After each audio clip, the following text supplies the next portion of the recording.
आता रॉटरडॅमवरून आपण ॲम्स्टरडॅमला रथयात्रा राधाकृष्ण मंदिर या ठिकाणी चाललेलो आहेत. पाहू शकता आज रविवार असल्यामुळं प्रचंड गर्दी आहे. अशा पद्धतीनं रॉटरडॅम एअरपोर्टवरून बस जाते. बघू शकता एवढी गर्दी आहे. सगळी लोक आता चाललेली आहेत.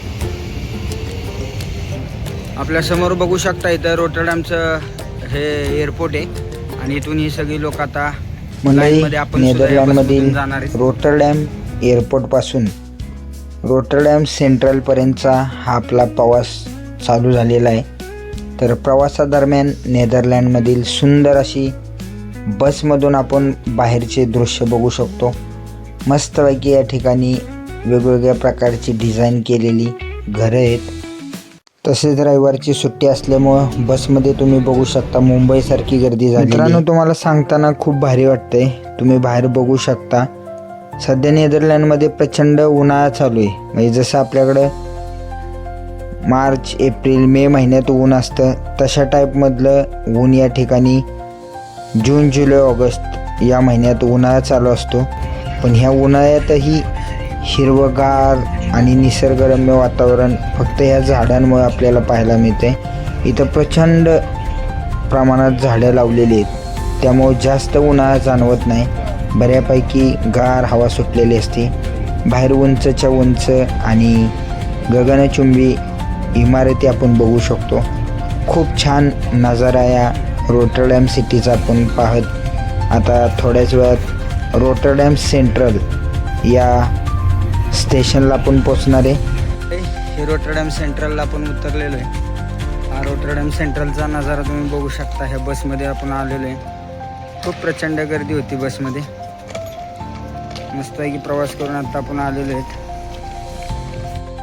मग जी बस बघतो आपण त्या बसनं आता रॉटरडॅम सेंट्रलला आपण आलेलो आहे. भरपूर गर्दी होती आज रविवार असल्यामुळं आणि हे रॉटरडॅम सेंट्रलचा नजारा तुम्ही पाहू शकता. पाठीमागं खूप छान परिसर आहे. या सगळ्या गोष्टी आता आपण पाहणार आहोत. रॉटरडॅम सेंट्रलला आता आपण चाललेलो आहे. मंडळी पाठीमागं बघू शकता हे रॉटरडॅम सेंट्रल आहे. रॉटरडॅम सेंट्रलला आपण आलेलो आहे. रॉटरडॅम सेंट्रलवरून जवळजवळ 45 ते 50 मिनिटाचा प्रवास ट्रेननं करून आपण रॉटरडॅमवरून ॲम्स्टरडॅम या ठिकाणी जाणार आहे. तर तुम्हाला छोटासा नजारा या ॲम्स्टरडॅम स्टेशनचा दाखवतो. खूप सुंदर भव्य आणि दिव्य स्वरूप रॉटरडॅम सेंट्रल आहे. परदेशातला हा शानमध्ये नजारा बघून तुम्हाला कसं वाटतंय हे सुद्धा कमेंटमध्ये नक्की कळवा. इथं बघा सगळा ट्रेनचा चार्ट लावलेला आहे समोर. कोणत्या ट्रेननं आपल्याला जायचं आहे का इथं सगळी माहिती घेऊन आपण जाऊ शकतो. आणि आता ज्या कार्डला आपण रिचार्ज केला ते कार्ड ह्या ठिकाणी स्कॅन केल्यानंतर आपण पुढे जातोय. सगळी ऑनलाईन सिस्टम आहे समोर तुम्ही बघू शकता. खूप जबरदस्त सगळी सिस्टम आहे. त्या स्कॅनिंग करूनच आपल्याला पुढे जायचं आहे. तर इथं सुरुवातीला आपलं कार्ड स्कॅन करायचं आहे. जसं आपल्याकडे TC वगैरे असतात तसे TC सुद्धा इथं असतात. ते लोक चेक करतात. काही लोकांना कोणाला हेल्प लागली तर मदतही करतात. या सगळ्या गोष्टी तुम्ही बघू शकता. अशा पद्धतीनं सगळे स्कॅनर लावलेले आहेत. इथं स्कॅन करूनच आपण पुढे जातोय. चलो आना मतलब आपली एंट्री ऑन झालेली आहे. एंट्री करून आपण आतमध्ये आपल्याकडं प्लॅटफॉर्म क्रमांक 1 प्लॅटफॉर्म क्रमांक 2 असे वेगवेगळे असतात प्लॅटफॉर्म. तसे प्लॅटफॉर्म आहेत. आणि आपल्या जसं ठाणा स्टेशनला असेल दादर स्टेशन वेगवेगळी स्टेशनला अशी दुकानं असतात. अशी सगळ्या प्रकारची इथं दुकानं आहेत तुम्ही बघू शकता. गाड्या वगैरे सगळ्या सुविधा लावलेल्या आहेत. कुठली ट्रेन किती वाजता येते ह्या सगळ्या गोष्टी दिलेल्या आहेत. हा समोरचा दुसरा प्लॅटफॉर्म याचा नजारा तुम्ही बघू शकता. हे मिनी मार्केट आहे. प्रवास करता करता कोणाला ज्या काही छोट्या मोठ्या गोष्टी घ्यायच्यात इथून मिनी मार्केटमधून घेऊ शकतो आपण. समोरून आता एक ट्रेन गेलेली आहे. ॲम्स्टरडॅम देखो आपल्याला जायचं आता ॲम्स्टरडॅम सेंट्रलला. तिथं 11A 11B असं लिहिलेलं असते. 11AB तर आपल्याला Bला जायचं आहे. समोर बघू शकता ट्रेन आलेली आहे त्यामुळे लोकांची धावपळ थोडीफार झालेली आहे. आता आपण ट्रेनमध्ये बसलेलो आहे. ट्रेनची बघू शकता ट्रेनमध्ये ज्या सुविधा आहेत हे टॉयलेट बाथरूम आहे ट्रेनमध्ये. खूप छान सुंदर सुविधा असते इथे सगळी. नेदरलँडमधील कुठल्याही ट्रेनमध्ये आपण एंट्री केली ना तर अगदी फ्लाईटमध्ये बसल्यासारखाच आपल्याला फील येतो. तुम्ही बघू शकता एकदम सुंदर आणि सुसज्ज अशी ही ट्रेन आपल्याला बघायला मिळते, ज्यामध्ये कुठल्याही प्रकारचा गोंगाट नाही, गर्दी नाही. एकदम मस्तपैकी प्रवास सगळे करतात.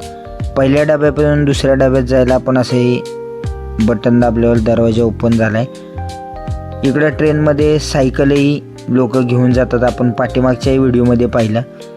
इथं मला सगळ्यात एक बेस्ट गोष्ट या ट्रेनमध्ये वाटली.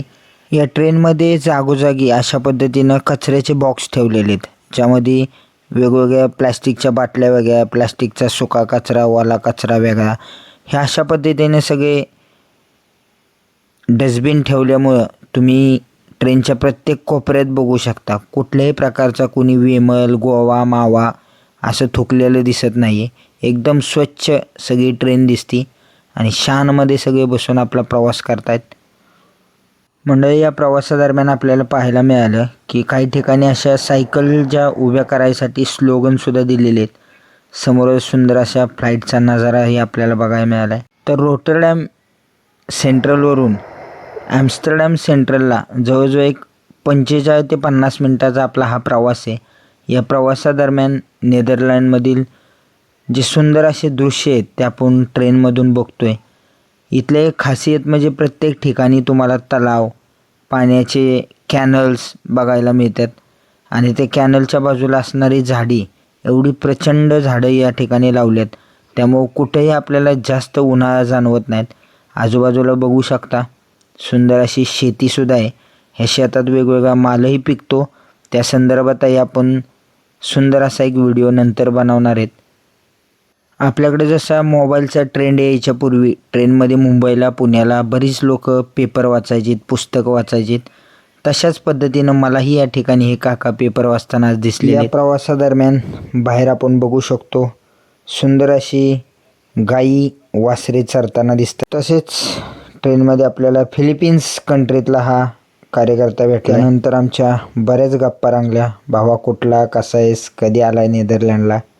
या प्रवासादरम्यान आपल्यासमोर आलेला आहे 550 घोड्यांचा मुक्त संचार असलेला हा तबेला. खूप भारी नियोजन केलं आहे. तसेच मंडळी, या ट्रेनमध्ये आपल्या बॅग ठेवायला सुद्धा वेगवेगळे रॅक मस्त बनवलेले आहेत. अशा प्रकारे मजल दर मजल करत तुमच्यासोबत सुंदर अशा गप्पा मारत आपण पोचलेलो आहेत ॲम्स्टरडॅम स्टेशनला. तर पाहूया तिथला नजारा. ॲम्स्टरडॅम स्टेशनला उतरलेलो आहे. तर तिथून आता आपण जाणार आहोत पुढील ठिकाणी. बघू शकता एवढी भव्य मंडळी. भगवान श्रीकृष्ण रथयात्रा नेदरलँड भाग 1 यामध्ये आपण ज्या ठिकाणी राहिला आहोत तिथून ॲम्स्टरडॅमपर्यंत येत असताना जे काय आपल्याला ट्रेनच्या प्रवासात दृश्य पाहायला मिळाले ते आपण पाहिलेले आहेत. तर पुढील पार्ट आहे त्यामध्ये कशा पद्धतीनं भव्य आणि दिव्य स्वरूपात ही रथयात्रा आहेत. ही रथयात्रा पाहण्यासाठी पार्ट 2 पाहायला विसरू नका.